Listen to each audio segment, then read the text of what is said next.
요한일서는 저에게 아주 특별한 성경입니다. 저는 사실은 말할 때 전체는 성경 그리고 한 권 한 권은 성서 이렇게 쓰는데요. 목회자마다 또 학자마다 다르게 쓰긴 합니다만 요한일서는 저에게 특별한 성서였던 이유가 제가 대학교 1학년 때 어떤 성경 공부 모임에서 충격받은 일이 이 말씀 때문입니다. 저는 감사하게도 부모님이 믿으셨기 때문에 모태신앙이었습니다. 저는 모태신앙이 아닌 분들을 보면 참 귀해요. 1세대잖아요. 1세대. 얼마나 귀합니까? 그분들의 자녀들이 또 복을 받을 거 생각합니다. 저는 모태신앙이어서 교회에서 쭉 자라왔고 또 굉장히 중고등학교 때 특히 열심히 있었습니다. 하나님께서 열심을 주셨고 기도를 참 많이 하는 편이었어요. 그때는 뭐 성령 이런 그런 체험 이런 것들이 굉장히 강했던 때고 대규모 집회가 일어나던 때였습니다. 그래서 그런 바람이 있어서 저도 기도를 참 많이 했었습니다. 제가 목이 약간 쉬었죠? 그때 기도를 하도 많이 해서 저는 그렇게 생각합니다만 하나님께서 가끔 때를 씁니다. 나를 그렇게 기도시켜 놓고 이제 와서 이렇게 그 뒷말은 안 하겠습니다. 뭐 어쨌든 제 말 들리죠? 네. 그래서 그랬는지 제가 호흡을 잘못하는지 몰라도 늘 제 한계가 좀 있습니다. 또 그때 기도를 참 많이 했고 또 열심히 있었고요. 그러던 때였는데 이 하나님에 대해서 그렇게 해야만 된다고 생각을 했던 때였습니다. 또 이제 목사의 소명을 또 중학교 때 주셔서 그걸 계속 가지고 붙잡고 다니던 그런 때였습니다. 대학에 올라가서 성경공부 모임에 좋은 선교단체였어요. 모임에서 참여해서 성경공부를 하는데 요한일서를 공부하게 됐어요. 누가 설교한 것도 아니고 누가 이래라 한 것도 아닌데 그냥 말씀을 가지고 토의하다가 마음에 확 충격이 왔습니다. 하나님을 사랑하는 자는 그 형제를 사랑해야 된다. 보이는 형제를 사랑하지 않는 자는 보이지 않으시는 하나님을 사랑할 수 없다. 요한일서의 말씀입니다. 충격이 확 받으면서 신앙생활이라는 것이 나는 하나님께 열심을 하면 된다고 생각했는데 하나님은 지금 그걸 하나님의 사랑을 형제 사랑으로 동격으로 만들고 있으시구나. 내가 형제를 사랑하지 못하는구나 할 때 딱 생각나는 형제가 있었어요. 저한테 굉장히 나쁜 형제였어요. 제 생각에는 나를 무시해요. 같은 동기인데 왜 그런지 몰라도 저를 특별히 무시하는 형제가 있었어요. 그래서 저도 무시했어요. 그 말씀을 딱 접하고 나서 요한일서 말씀 접하고 나서 제가 충격을 받고 사랑하게 해주세요. 사랑이 안 됩니다. 사랑하라고 한다고 해서 사랑이 되는 게 아니잖아요. 사랑이 안 돼요 계속. 그런데 사랑해야 된다는 것을 깨닫고 기도를 했습니다. 기도를 몇 주간 했어요. 응답 받았을까요? 안 되더라고요. 3달, 4달이 가니까 마음이 풀렸습니다. 그러면서 제 마음이 녹아지면서 조금 형제를 사랑하는 제스처를 하게 되는데요. 나중에 관계가 바뀌더군요. 그래서 그 형제의 동생이 제가 과외를 할 정도로 나중에 과외법이 바뀌어가지고 또 못하게 됐습니다. 어쨌거나 그렇게 회복되는 걸 경험했습니다. 그래서 나는 굉장히 자신이 생겼어요. 난 형제를 사랑할 줄 안다. 난 사랑하는 사람이다. 그러다가 꺾어진 적이 한두 번이 아닙니다. 지금까지도 쉽지 않은 말씀. 목회자들이 설교할 때 제일 부담되는 말씀이 사랑하자는 거예요. 왜? 너무 잘 알잖아요, 성도들이. 근데 저 같은 사람은 부담이 좀 적습니다. 왜? 가끔 오니까. 굉장히 부담스러운 말씀. 그러나 목회자만 아니라 여러분 모두가 다 순종해야 될 말씀. 이게 이 두 번째 말씀. 서로 사랑하자. 하나님은 사랑이시다라는 말씀입니다. 오늘 말씀 들어가 보죠. 4장 7절 말씀 보겠습니다. 7절, 8절 같이 읽어볼까요? 시작.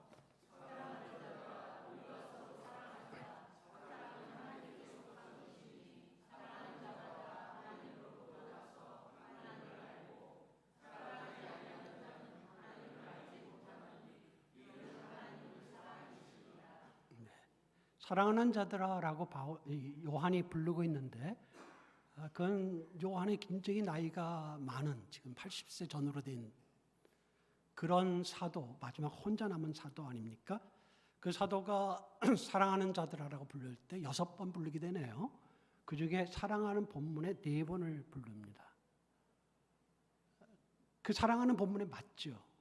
그리고 그가 이 말씀대로 사랑했기 때문에 사랑하는 자들아 불렀을 겁니다. 서로 사랑하자라는 말씀을 하는데, 그 말씀을 전하는데, 서로 사랑하자는 말씀이 누구에게서 나왔겠어요? 오늘 제가 이 말씀을 전하면서 4가지의 사랑해야 되는 이유를 찾았습니다. 본문에 나오는 내용과 그 다음에 먼저 요한이 알고 요한의 독자들과 요한의 회중들이 알고 있었던 중요한 말씀이 첫 번째 이유다. 그리고 본문에서 3가지 이유가 있다라고 보았습니다. 첫 번째 이유가 뭐냐면, 예수님께서 요한에게와 사도들에게 가르쳤던 말씀, 요한복음에 특히 요한복음만 아니라 마태, 마가, 누가, 또 사도들의 다른 서신들 다 통해서 이 중요한 말씀 중에 하나가 서로 사랑하는 것입니다. 심지어 산상수훈에서도 예수님께서 서로에 대한 말씀을 많이 하시죠. 바울의 모든 말씀, 모든 글들의 뒷부분은 삶에 대한 것이고 특별하게 서로에 대한 이야기입니다. 요한이 기억하고 요한의 독자들이 기억했던 중요한 말이 뭐겠습니까? 요한복음의 말씀이고, 요한복음의 말씀 중에 사랑하자는 말씀은 13장에서 17장까지 나오는 중요한 말씀입니다. 여러분 기억하십니까? 요한복음 13장 34절 35절 요절이죠? 어떻게 됩니까? 새 계명을 너에게 주노니 너희가 서로 사랑하라. 새 계명을 너에게 주노니 서로 사랑하라. 내가 너희를 사랑한 것 같이 너희도 서로 사랑하라. 너희가 서로 사랑하면 이로써 모든 사람이 너희가 내 제자인 줄 알리라. 15장에 가서도, 그 외에도 여러 번 이야기하셨는데 15장에 가서도 이런 말씀이 있어요. 내 계명은 곧 내가 너희를 사랑한 것 같이 너희도 서로 사랑하라 하는 이것이니라. 이 계명에 대한 이야기는 요한일서에서 2장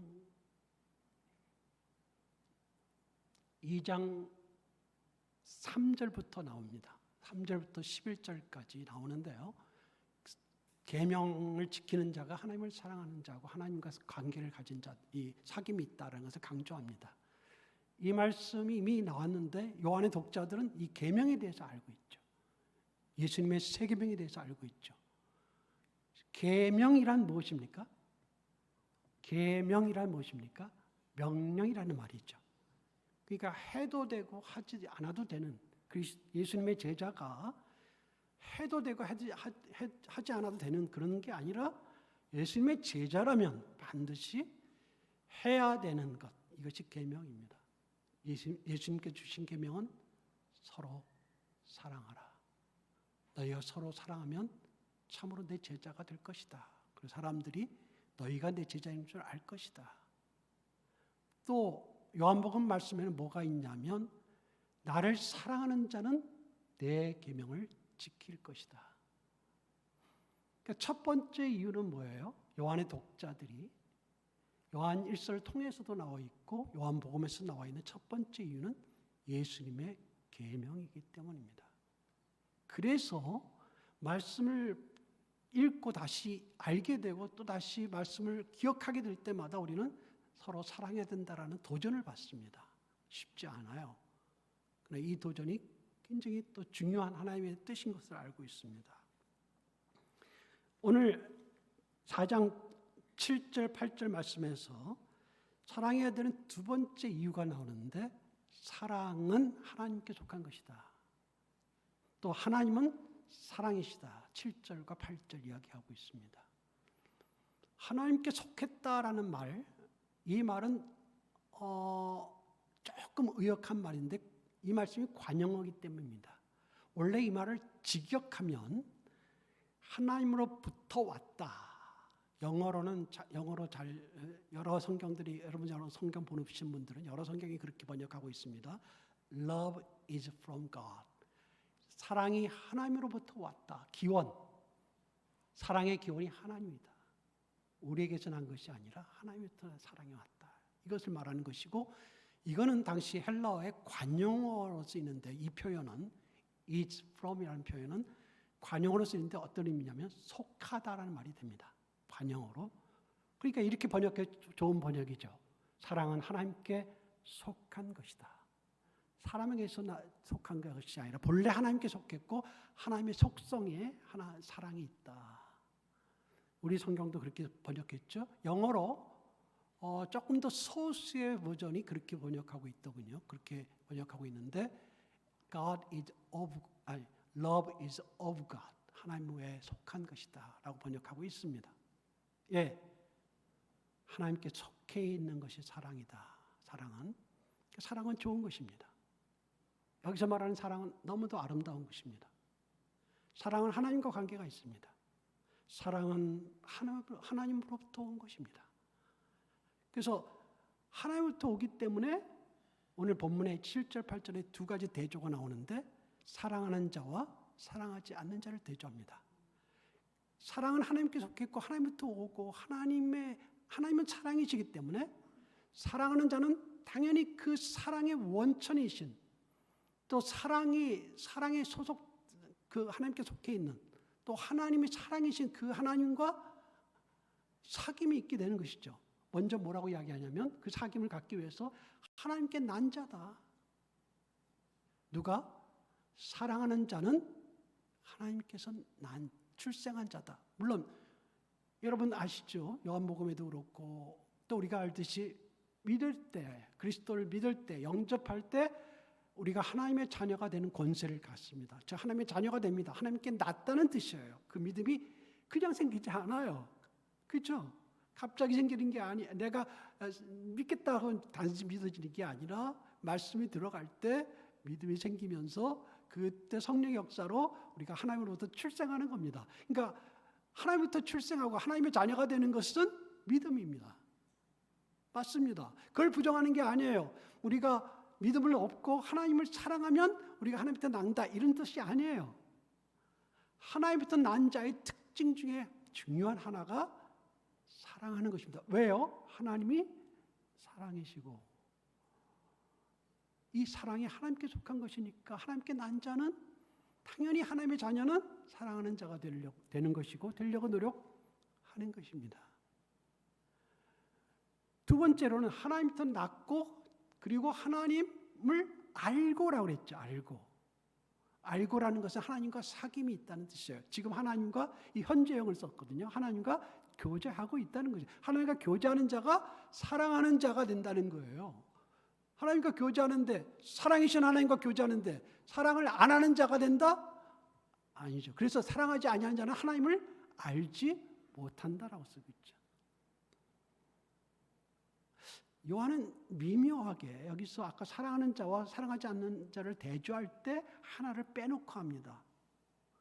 사랑하는 자는 하나님부터 낳고 하나님을 알고라고 썼는데 사랑하지 않는 자는 뒤에 부분만 하나님을 알지 못한다만 썼어요. 하나님부터 낳지 않았다라고 말하지는 않습니다.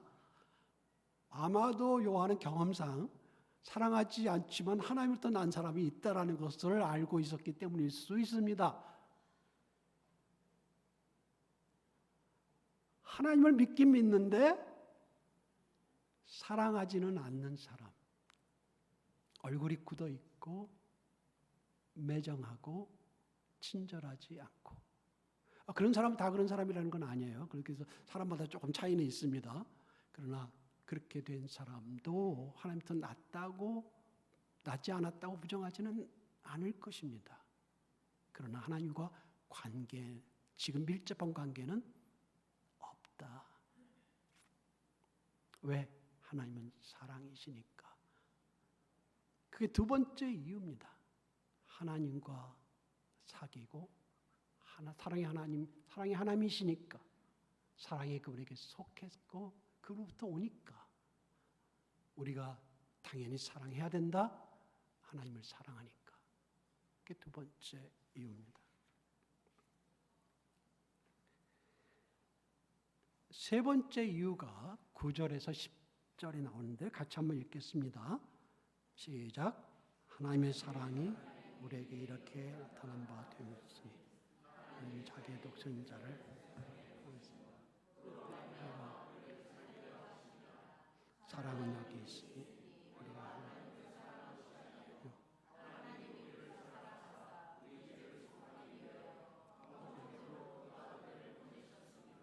네. 10절에 이야기할 때 사랑은 여기 있으니 9절에 하나님의 사랑이 우리에게 이렇게 나타낸 바 되었다라고 할 때 주목해야 될 단어가 하나님의 사랑입니다만은 또 하나 중요한 동사 나타냈다입니다. 하나님의 사랑이 나타났다, 나타내셨다. 사랑의 하나님이시니까 그냥 사랑 혼자서 사랑하신다 하면 될 수도 있겠죠. 그러나 그렇게 말하지 않고 요한은 성경은 하나님의 사랑이 나타내었다, 나셨다. 왜요? 사랑은 표현해야 되죠. 우리가 하나님의 사랑이신 것을 어떻게 합니까? 사랑하는 하나님이 사랑을 나타내셨기 때문입니다. 그 사랑의 나타내심이 뭔지 우리는 잘 알고 있어요. 하나님께서 아들을 보내셨다라는 말이 독생자를 보내셨다라는 말을 두 번 9절 10절에 각각 반복해서 쓰죠. 이 사랑의 아들을 보내심이 굉장히 중요하기 때문일 겁니다. 그리고 이것을 보내셨다가 했을 때 이것을 과거적으로 썼는데 이 사건이 굉장히 중요한 의미로 썼습니다. 보내셨다. 왜 보내신 것이 중요할까요? 우리가 아들을 이렇게 심부름꾼으로 보냈나 보다 이렇게 생각하실지 모르지만 여러분 잘 아시는 분들이 아실 거예요. 그런 때마다 묵상을 해야 돼요. 하나님께서 하나님의 아들을 분리해서 땅에 보내는 게 얼마나 힘든 일인지. 왜? 완전하게 하나이신 분이시니까. 몸이 하나라는 게 아니라 본체가 하나다. 삼위일체가 그거거든요. 우리 그걸 이해를 다 못해요.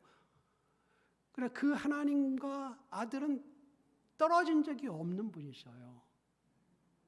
그래서 그 아들을 같이 창조하실 때도 함께 하셨고 태초에 그렇잖아요. 그 한 아들을 보내신다는 것 자체가 엄청난 일이고 그 아들이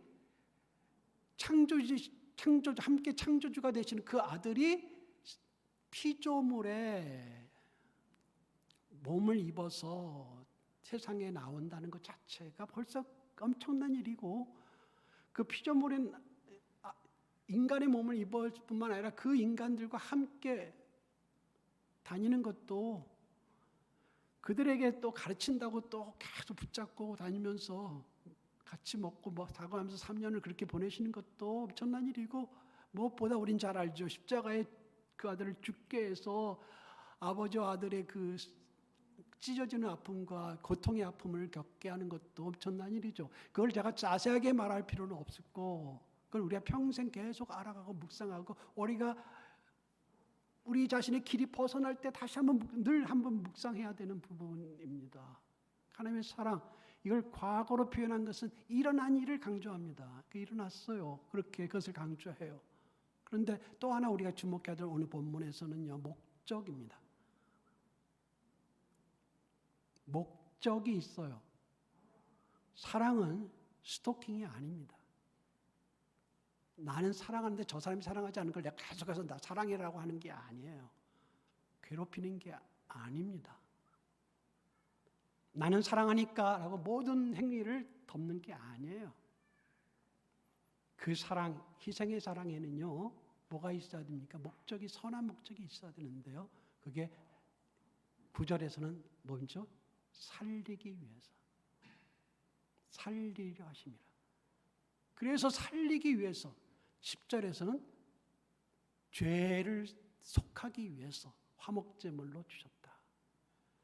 그래서 죄를 속하기 위해서 죄 사함을 주시기 위해서 아들을 보내셔서 십자가에 죽게 하시고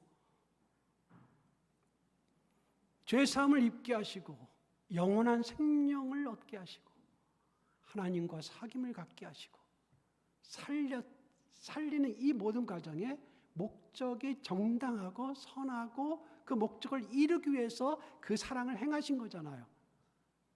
우리에게 중요한 본이 됩니다. 사랑은 하나님이 시작하셨어요. 그걸 기억하세요. 사랑은 내가 시작해야 되는 게 아닙니다. 사랑은 하나님이 시작하셨어요. 그래서 우리가 사랑을 알게 됩니다. 그래서 여기서 본문에 말하는 게 뭡니까? 우리가 사랑한 것이 아니다.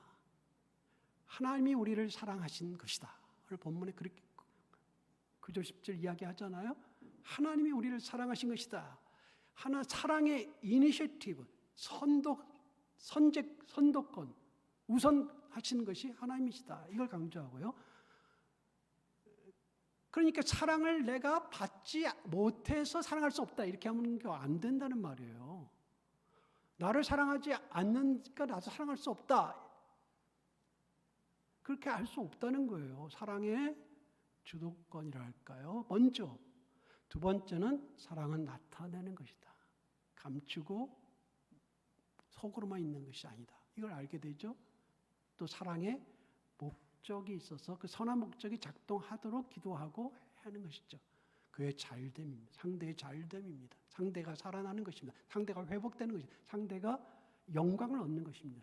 상대가 존귀를 얻게 되는 거예요. 그게 사랑의 목적입니다.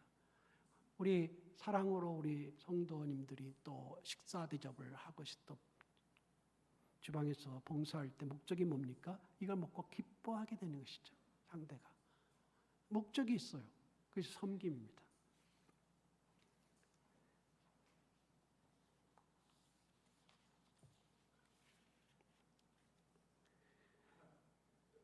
세 번째 목적이 그래서 뭐라고요? 하나님이 먼저 사랑하셨다라는 것입니다. 구체적인 사랑을 우리에게 보여서 모델을 보이셨다는 것입니다. 제가 이 말씀을 준비하면서 좀 어르신들이 좀 많으시고 저도 어르신에 들어가서 요새는 저를 아저씨 하는 사람이 아무도 없어요. 이제는요. 최소한 아버님부터 시작해서 이렇게 하는데요. 또 전철도 그러고 있습니다.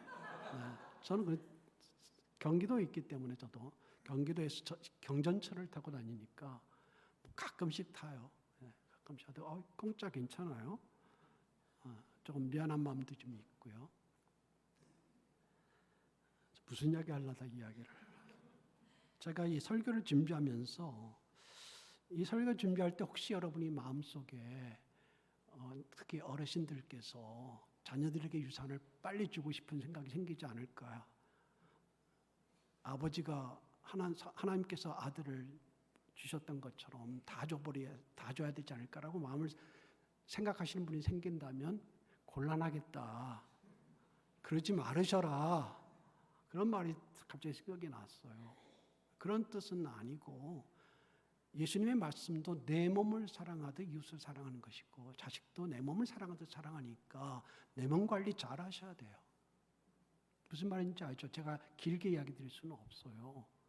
또 내가 회복할 수 없게 되면 그 자녀와 다른 사람이 다 부담이 되는 거거든요. 사랑을 주는 대상이 아니라 사랑을 받는 대상이 돼버리니까 사랑을 받는 게 나쁘다는 뜻은 아니지만 그게 세상에 악해서 그렇게 늘 되지 않습니다.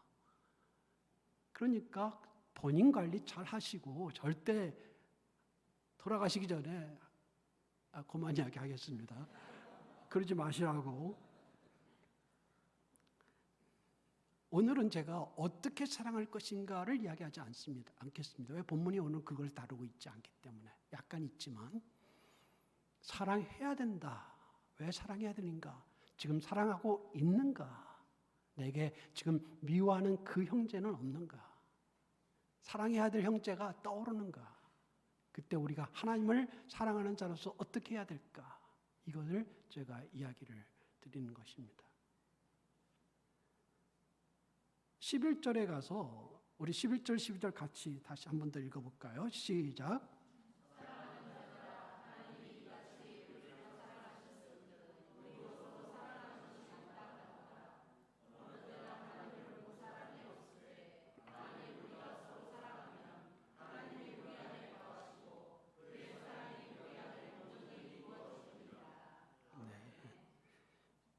여러분 7절, 8절과 11절, 12절이 서로 이렇게 연결되어 있다는 걸 이해하시죠?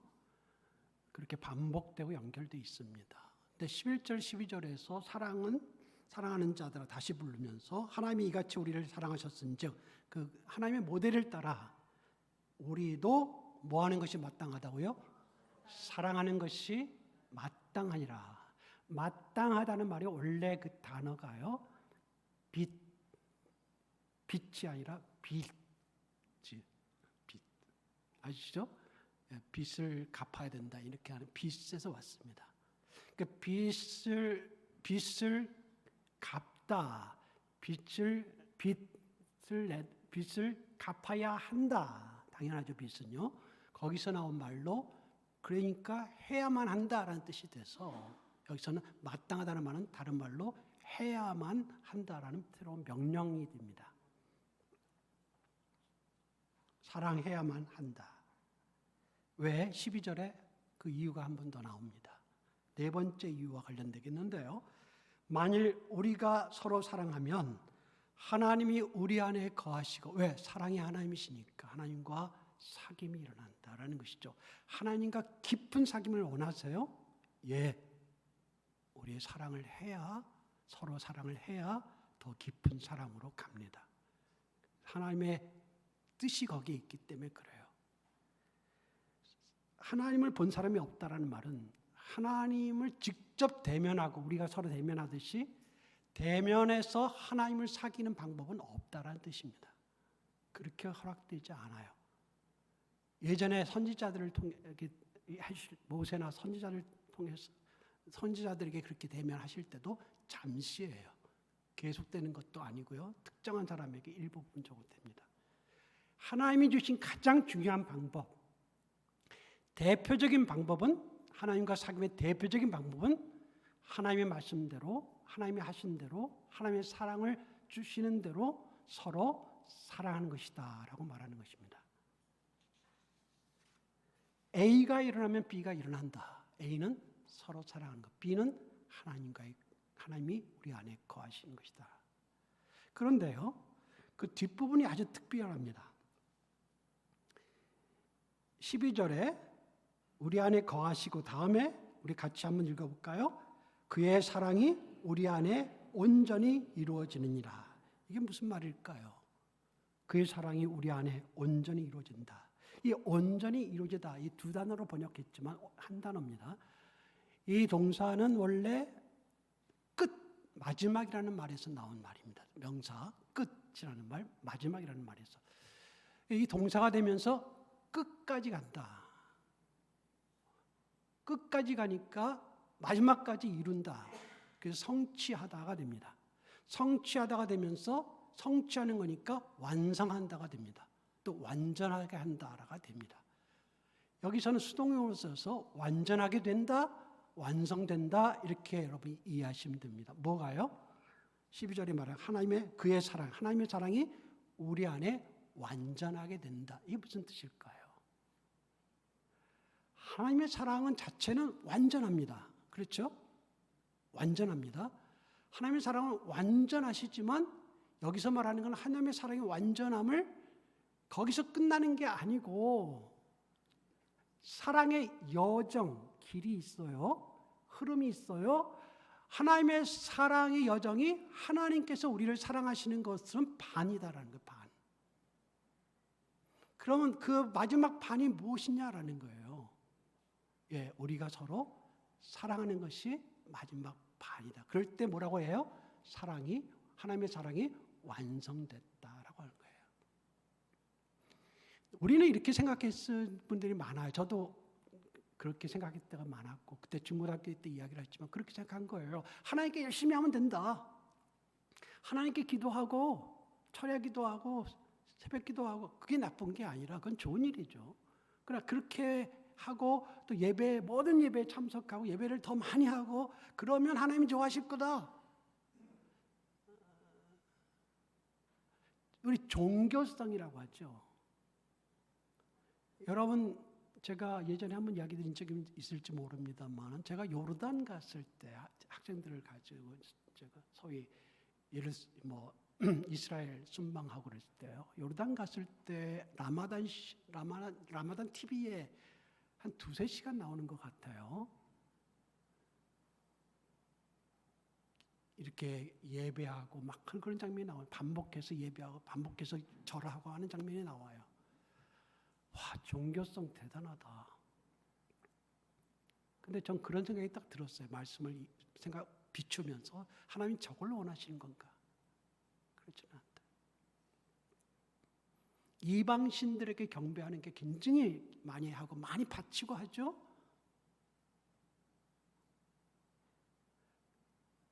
또 계속 무릎 꿇고 계속 그렇게 하죠. 조아리고 하죠. 하나님이 그걸 원하시는 그 답이 뭐예요? 우리 하나님은 그걸 요구하신 적이 없어요. 신약 성경을 보세요. 하나님이 원하시는 거는 하나님께 경배하고 나아가는 것도 중요하지만 나아올 때 중요한 점은 귀를 여는 거예요. 마음을 여는 거예요. 아까 기도하신 분이 그런 말을 하셨는데. 그리고 듣는 거예요. 그리고 깨닫는 거예요. 옛날 알던 말씀을 다시 기억하는 거예요. 그리고 그 말씀을 가슴에 닫고 그것을 순종하고 행하는 거예요. 인격적인 하나님이란 그런 뜻이에요. 그냥 우리는 일방적으로 하나님께 예배하고 뭐 갖다 바치면 하나님 좋아하신다라는 생각을 버리세요. 절대 하나님 그런 분 아니에요. 하나님께 예배하는 것은 뭐 그렇게 하지 않으면 예배할 수 없다. 이것도 아니에요. 영과 진리란 그런 게 아니거든요. 하나님께 예배하는 것은 하나님의 마음을 다하여 하나님을 섬기는 것이고 마음을 다하여 하나님의 말씀을 듣고 깨닫고 행하는 것이에요. 우리에게 자녀가 있는데 그 자녀가 우리에게 와서 이야기는 듣지 않고 자기 말만 많이 해요. 그리고 뭐 내가 얼마나 아빠를 사랑하는지 존경하는지 막 해요. 근데 하나도 내 말대로 안 해요. 그리고 우리는 이해할 수 있지 몰라요. 우리에게 많이 갖다 바치면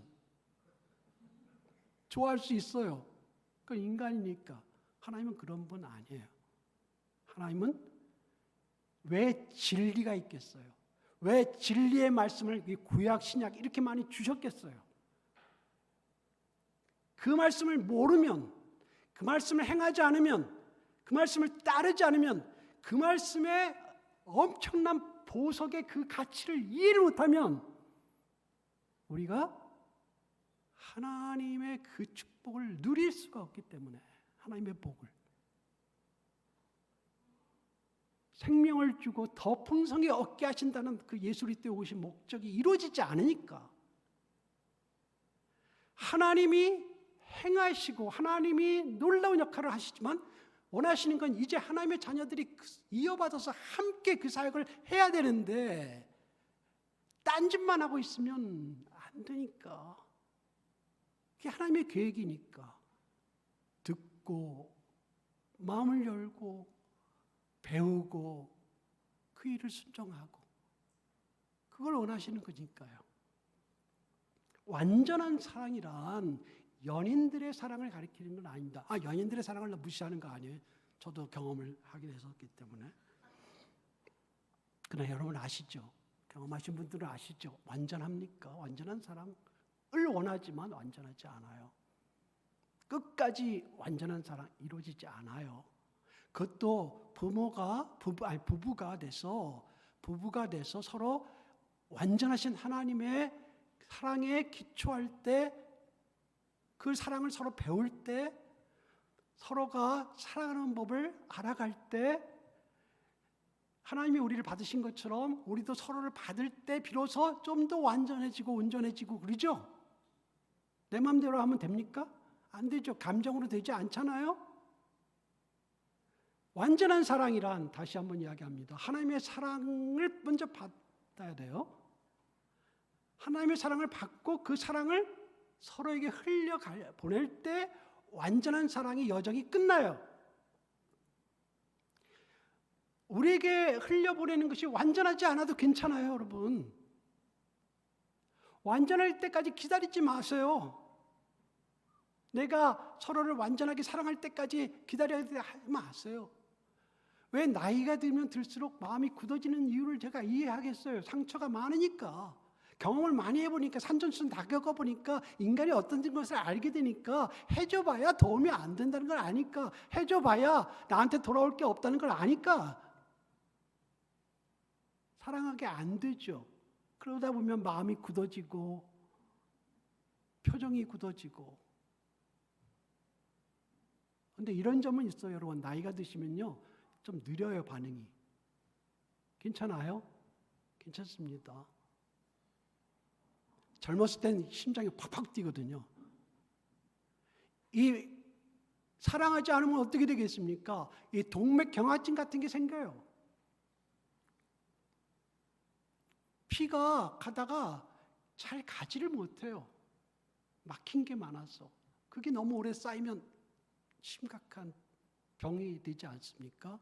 이 하나님의 사랑이라는 하나님의 심장이 막 뛰실 때 그 피를 받아서 우리가 내려보내야 되잖아요. 동맥의 피가 확 흐를 때 그걸 받아서 우리가 내려보낼 때는 좀 작을 수 있어요. 부족할 수 있어요. 잘 안 될 수 있어요. 맞죠? 실수 많이 하고 실패 많이 해요. 그래도 피를 흘려보내는 게 하나님의 뜻이거든요. 흘려보내면 그 흘려보낸 피가 손발까지 가서 손발에서 다시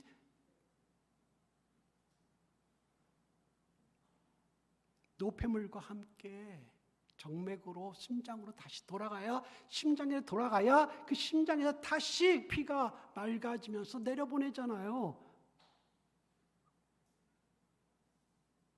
그래야 건강해지잖아요. 여러분 절대 완전하지 않아요. 저도 완전한 사람 아니고 저도 이 말씀을 읽으면서 또다시 고민하고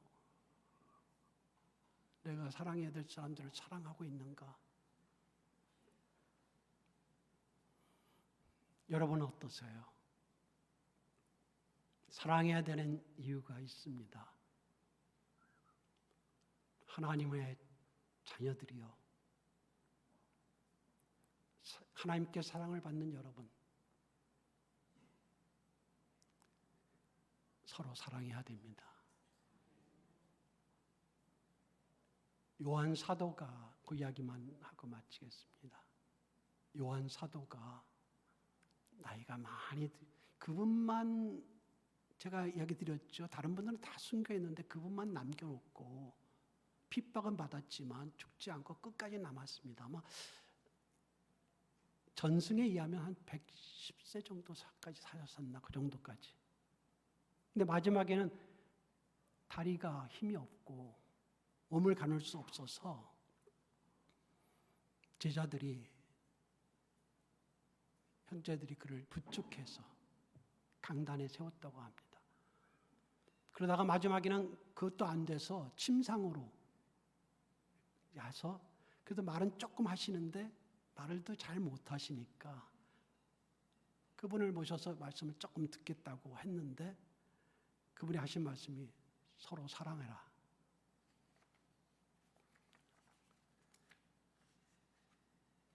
그 말씀이었다 그래요. 근데 또 다음에 보시니까 또 사랑하는 자들아, 자녀들아, 서로 사랑해라. 다음에 또 왔는데 또 서로 사랑해라. 이건 이제 지금 제롬이라는 5세기의 헬라어를 굉장히 잘한 분인데 헬라어를 라틴어로 옮긴 사람이 불게이트라고 하는데 그 사람이 있는 작품 속에 나오는 이야기입니다. 또 다음에 보시니까 서로 사랑해라. 아니 선생님 할 말이 그것밖에 없으세요? 맨날 사랑하라고 그럽니까? 하니까 그분이 하신 말씀이 이것이 주님의 계명이기 때문이다. 이것만 온전히 이루어지면 그것으로 충분하다. 사도 요한의 이야기가 전승되고 있습니다. 사랑하는 여러분들, 힘내세요. 완전하지 마세요. 괜찮아요. 상처 받으세요. 괜찮습니다. 우리에게 주어진 사랑을 기억하세요. 그리고 그 사랑을 받으세요. 사랑을 묵상하세요. 그 심장에 솟는 피를 받고 그 피를 흘려보내세요. 아무것도 안 일어납니까? 괜찮아요. 과정이 중요해요. 순정이 중요해요. 시도하는 게 중요해요. 나이와 관계없어요. 오늘도 해야 되는 거예요. 기도하세요. 그리고 이루세요. 사랑의 공동체를 이루시고 사랑의 가정을 이루셔서 주님의 은혜와 축복이 여러분에게 함께 하시기를 주님의 이름으로 축원합니다. 네, 기도하겠습니다.